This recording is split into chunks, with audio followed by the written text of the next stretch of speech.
Au nom du Père, du Fils et du Saint-Esprit, ainsi soit-il. Le temps de l'Avent nous prépare au temps de Noël, qui est le temps de l'incarnation du Sauveur de l'humanité, promis à nos premiers parents, Adam et Ève.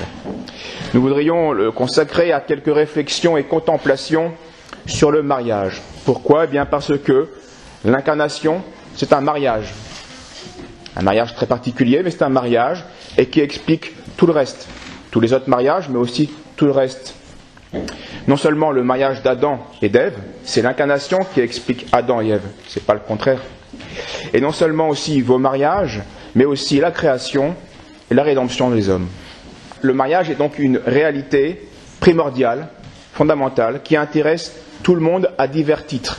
D'abord les mariés, évidemment, puis les enfants, bien sûr, mais aussi les vierges, les célibataires, les prêtres, la société et l'Église.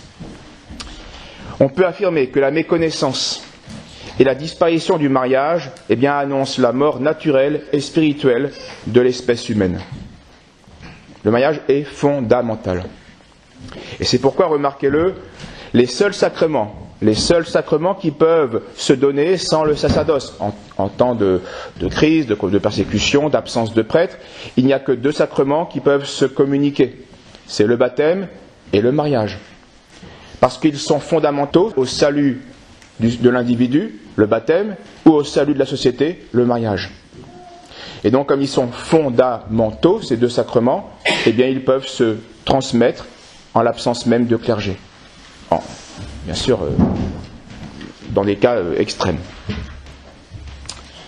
Quand saint Jean Eudes, au XVIIe siècle, se demande ce qu'est le mariage, il répond « C'est un sacrement par lequel l'homme et la femme sont unis ensemble, à la face de l'Église, par foi et promesse mutuelle, pour avoir lignée en laquelle Dieu soit béni éternellement. » C'est une très belle définition dans un français de l'époque, avoir lignée en laquelle Dieu soit béni éternellement.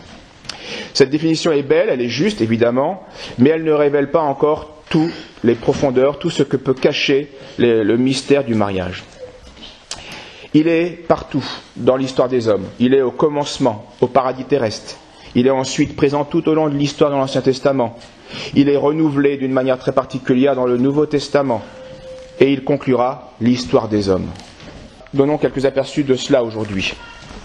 Au commencement, vous connaissez ce passage de la Genèse, mais il est bon de le relire, et nous allons y revenir, car il est à voir à plusieurs niveaux, donc rappelons-le à nos mémoires. Dieu créa l'homme à son image, il le créa à l'image de Dieu, il les créa mâle et femelle.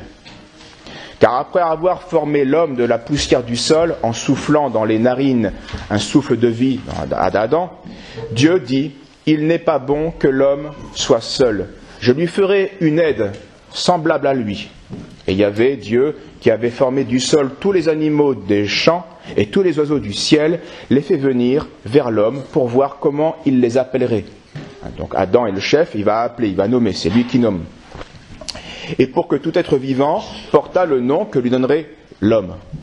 Et l'homme donna des noms à tous les animaux domestiques, aux oiseaux du ciel et à tous les animaux des champs. Mais il ne trouva pas une aide semblable à lui. Alors Dieu fit tomber un profond sommeil sur l'homme, qui s'endormit, et il prit une de ses côtes, et referma la chair à sa place. De la côte qu'il avait prise de l'homme, Yahvé, Dieu, forma une femme, et il l'amena à l'homme. Et l'homme dit, « Celle-ci, cette fois, est os de mes os, et chair de ma chair. Celle-ci sera appelée femme, parce qu'elle a été prise de l'homme. C'est pourquoi l'homme quittera son père et sa mère, et s'attachera à sa femme, et ils deviendront une seule chair. » Ils étaient nus, tous les deux, l'homme et sa femme, et cela sans en avoir honte. Donc c'est manifeste le parfait ordre qui régnait avant le péché. Et Dieu les bénit, et il leur dit, « Soyez féconds, multipliez, et remplissez la terre, et soumettez-la. Et dominez sur les poissons de la mer, sur les oiseaux du ciel, et sur tout animal qui se meut sur la terre. » Donc la société est créée par le mariage, d'abord. La cellule initiale de la société, de toute la race humaine, a été fondée ici avec ce mariage entre Adam et Ève, où Dieu était bien sûr le témoin de cette union. Par la suite, quand la Bible parle de la nature des rapports entre Dieu et l'humanité rachetée, elle le fait aisément et souvent en termes matrimoniaux. Le prophète Osée, au 8e siècle avant Jésus-Christ, est le premier à utiliser cette comparaison, cette image. Je l'attirerai, dit-il, et je la conduirai au désert, il parle au nom de Dieu, et je lui parlerai au cœur, et on est dans des rapports intimes. Et en ce jour-là, oracle de Yahvé, tu m'appelleras mon mari, et je te fiancerai à moi pour toujours dans la justice et le jugement, dans la grâce et la tendresse. Et je dirai, tu es mon peuple, et tu diras, mon Dieu. Donc les rapports entre Dieu et son peuple, c'est un rapport d'entre mari et sa fiancée, son épouse. Jérémie, le prophète Jérémie, compare lui aussi l'infidélité du peuple de Dieu à un adultère, toujours donc une image matrimoniale. La parole de Yahvé me fut adressée en ces termes. Va et crie ces paroles aux oreilles de Jérusalem. Ainsi parle Yahvé. Je me suis souvenu de la piété de ta jeunesse, de ton amour au temps des fiançailles, alors que tu me suivais au désert. Quelle race êtes-vous? Une jeune fille oublie-t-elle sa parure? Une fiancée sa ceinture? Et mon peuple m'a oublié depuis des jours sans nombre. Toi, tu t'es prostitué à de nombreux amants. Et tu reviendrais vers moi, dit Yahvé. Reconnais ta faute, car tu as été infidèle à Yahvé ton Dieu. Isaïe, même image. Ton époux, c'est ton créateur. Comme la fiancée fait la joie du fiancé, ainsi tu seras la joie de ton Dieu. Et au VIe siècle, Ézéchiel reprend cette image. Il compare l'ingratitude et l'idolâtrie du peuple de Dieu à une femme prostituée. Fais connaître à Jérusalem ses abominations et dis, tu as pris tes bijoux, fais de mon or et de mon argent que je t'avais donné, et tu t'en es fait des images d'hommes auxquelles tu t'es prostitué. C'est pourquoi, prostituée, écoute la parole de Yahvé. Je te jugerai selon le droit des femmes adultères et de celles qui répandent le sang. Et je ferai de toi une victime sanglante de fureur et de jalousie. Et cette image est aussi intéressante pour notre âme, voyez. Yahvé accuse ici Jérusalem d'avoir pris son or, d'avoir abusé de tous les dons que Dieu lui a donnés, matériels, elle les a retournés dans l'idolâtrie. Et c'est ce que nous faisons, nous, de manière spirituelle, lorsque nous péchons. Tous les dons que Dieu nous a donnés, ces bijoux, cet or qu'il nous a confié, dont il nous a embellis, ces dons spirituels, naturels, nous les retournons contre Dieu en abusant.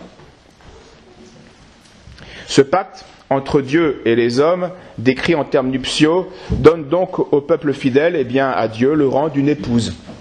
Et le symbolisme nuptial qu'ils mettent en œuvre, fait plus que nous révéler l'amour gratuit de Dieu pour le peuple qui s'est librement choisi, qu'il libère, qu'il sauve, qu'il guide, et dont il attend en retour l'amour fidèle. Ce symbolisme est aussi plein d'enseignements pour la vie même des époux. Ce que Dieu a fait envers son peuple, ceci est un enseignement pour ce que le mari devra faire envers son épouse et l'épouse envers son mari. La bonté prévenante. Voilà ce que toute l'histoire de l'Ancien Testament, c'est ça, on voit la bonté de Dieu qui supporte cette femme adultère qui est Jérusalem, dont il pardonne ses fautes, etc. Bonté prévenante, la bienveillance sans cesse active de Yahvé, la tendresse miséricordieuse de Yahvé pour Israël devient alors l'exemplaire divin de l'amour qui doit régner entre l'homme et la femme. Amour qui recherche seulement le bien et la félicité de l'être aimé, qui comprend tout et qui sait pardonner et que rien ne rebute. Ni ingratitude, ni trahison. On le voit dans toute l'histoire des prophètes de l'Ancien Testament. Israël, c'est pas exemplaire, que d'ingratitude. Et pourtant, Yahvé continue. On le verra pourquoi, vous le devinez, vous le savez. Ensuite, dans le canon des Écritures, nous avons ce livre dont nous avons déjà évoqué, dont nous avons déjà parlé, c'est le Cantique des Cantiques, qui tient une place à part. Sans même mentionner explicitement le nom de Dieu, ce poème d'amour, donne de manière allégorique, dans un sens allégorique et spirituel et sacré, chante l'amour et l'union entre deux époux, qui symbolise l'union entre Dieu et les âmes, entre Dieu et son peuple. Et puis vient bien sûr le temps de l'incarnation. Et que voit-on ? Remarquez-le bien, comme au début de la création, la nouvelle alliance commence par un mariage, par le mariage. L'histoire du salut recommence par le mariage. Et un double mariage, une double noce. D'abord des noces secrètes entre Jésus et Marie, et puis des noces publiques dans l'action publique de Jésus-Christ à Cana. Donc deux mariages qui manifestent qu'on a un nouveau départ, un nouveau commencement pour l'humanité. Quelques mots du mariage secret, des noces secrètes entre Jésus et Marie. Le Verbe de Dieu, Jésus-Christ, qui est le nouvel Adam, veut et va s'incarner parmi les hommes. Il veut racheter les hommes, et donc veut s'incarner, il veut venir chez eux. C'est pourquoi, dit saint Paul aux Hébreux, c'est pourquoi le Christ a dit ceci en entrant dans le monde. Vous n'avez voulu ni sacrifice, ni oblation, mais vous avez formé un corps. Alors j'ai dit, me voici, car il est question de moi dans le rouleau du livre. Je viens, ô Dieu, pour faire votre volonté. Saint Paul cite ici le psaume 40, qui de manière prophétique annonçait l'incarnation du Christ, où Dieu allait se faire comme esclave et se donner pour notre rachat. Le psaume 40 disait exactement ceci. Tu ne désires ni sacrifice, ni oblation. Donc ça c'est l'Ancien Testament qui ne convient pas, qui est figuratif, qui ne sauve pas. Tu m'as percé les oreilles. Ça veut dire que je suis devenu ton esclave, parce que c'est ce qu'on faisait aux esclaves, on marquait comme on fait avec les vaches. On marquait l'esclave, on lui perçait l'oreille, et c'était un signe d'appartenance. Donc Jésus-Christ se fait esclave pour nous. Tu ne demandes ni holocauste ni victime expiatoire. Alors j'ai dit, puisque rien ne te convenait, je vais venir moi-même. Me voici, je viens, avec le rouleau du livre écrit pour moi. Je veux faire ta volonté, ô mon Dieu, et ta loi est au fond de mon cœur. Et donc ainsi était prophétisée l'incarnation du Verbe de Dieu. Ce qui se fait esclave, c'est ce qui se fait chair, il se fait homme. Et le rouleau du livre, ça manifeste la prophétie faite à Adam et Ève, c'est-à-dire au début de la révélation, le premier livre de la Genèse, qui annonce le Sauveur. Donc il promet ce Sauveur à nos parents déchus, Sauveur qui, avec l'aide, disait cette prophétie, l'aide d'une femme mystérieuse, va écraser l'ennemi du genre humain. Et cette femme mystérieuse, évidemment, c'est la Vierge. Satan, voici, se fait entendre dire ceci dans la prophétie. Yahvé dit au serpent, parce que tu as fait cela, tu es maudit entre tous les animaux domestiques et toutes les bêtes des champs. Tu marcheras sur ton ventre et tu mangeras la poussière tous les jours de ta vie. Et je mettrai une inimitié entre toi et la femme, entre ta postérité et sa postérité. Celle-ci te meurtrira à la tête, toi tu la meurtriras au talon. Donc au temps convenable, Dieu envoie son ange, son délégué, aller demander et recueillir le consentement de la nouvelle Ève.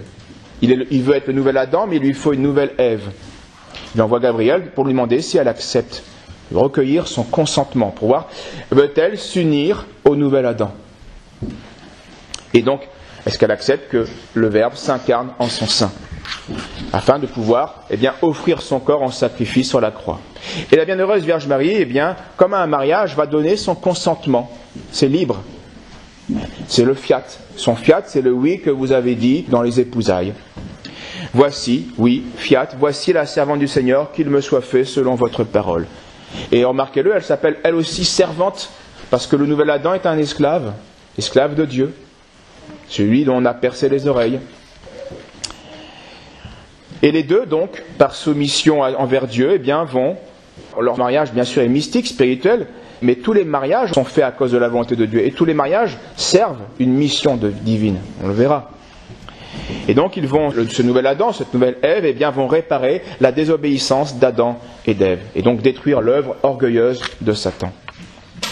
Donc on le voit, l'Annonciation manifeste vraiment un contrat de mariage, très particulier, mais c'est un contrat de mariage spirituel, où rien ne vaut sans le libre et mutuel consentement des parties. Il fallait que Marie dise oui. Et Marie le sait, Marie le comprend. Tant qu'elle n'a pas parlé, tout demeure en suspens. L'union n'est pas faite. Elle peut dire oui, elle peut dire non. Et tout dépend de ce oui ou de ce non qu'elle peut dire. Et une fois que la Vierge a choisi le fiat, elle finit à peine de parler que la divinité fond sur elle. L'union se fait et le Verbe se fait chair et il habite parmi nous. Dieu est homme et un homme est Dieu. Et donc là maintenant, grâce à ce mariage nouveau, eh bien, la création a enfin son roi, l'Église a son chef, et le monde a son sauveur. Le royaume de Dieu est refondé. Et quelques mots juste pour le mariage plus connu, le mariage où notre Seigneur assiste dans les noces publiques à Cana. Ce n'est évidemment pas un hasard si notre Seigneur veut commencer sa vie publique et faire son premier miracle lors de noces. Maintenant, vous comprenez que ça convenait. Et ceci, parce que ça manifestait de manière symbolique, avec ce banquet, le futur banquet céleste, le banquet messianique dont Jésus est l'époux et dont Marie était figure de l'Église, du peuple racheté, l'épouse qui va intervenir auprès de son époux. Et ce signe de l'eau qui est changée en vin, va indiquer toute la transfiguration de toute chose, et du mariage particulièrement, mais de toute chose apportée par l'introduction de cette nouvelle alliance, par la venue du Christ, qui va transfigurer toute chose, et bien sûr, en premier, la réalité du mariage, qui devient non plus un contrat naturel, mais un contrat, une union surnaturelle, un sacrement. Nous continuerons ces propos la prochaine fois. Au nom du Père, du Fils et du Saint-Esprit, ainsi soit-il.